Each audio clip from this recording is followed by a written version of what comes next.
O'zbekistonda o'rmon xo'jaligi va tabiiy hududlarni muhofaza qilish sohasida o'z kasbiy faoliyatini samarali olib borayotgan malakali mutaxassislardan biri Qurbonov Ramazon Qodirovichdir. U 4-10 yillikka yaqin vaqt mobaynida ushbu yo'nalishda faoliyat yuritib, katta tajriba va bilimga ega bo'lgan. Ramazon Qodirovich 1959-yil 9-mart kuni Turkmaniston Respublikasining Chorjoy shahrida tug'ilgan. 1980-1980-yillarda qurolli kuchlar safida xizmat qilgan. U 1986-yilda Toshkent qishloq xo'jaligi institutini o'rmon xo'jaligi muhandisi mutaxassisligi bo'yicha tamomlagan. Shu paytdan boshlab uning butun mehnat faoliyati o'rmon xo'jaligi sohasiga bag'ishlangan.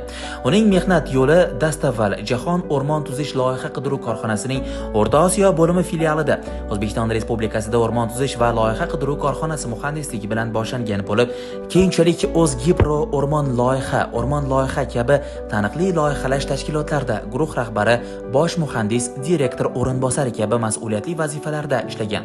2022-yildan boshlab Ramazon Qodirovich Yashil loyihalash institutida faoliyat yuritmoqda.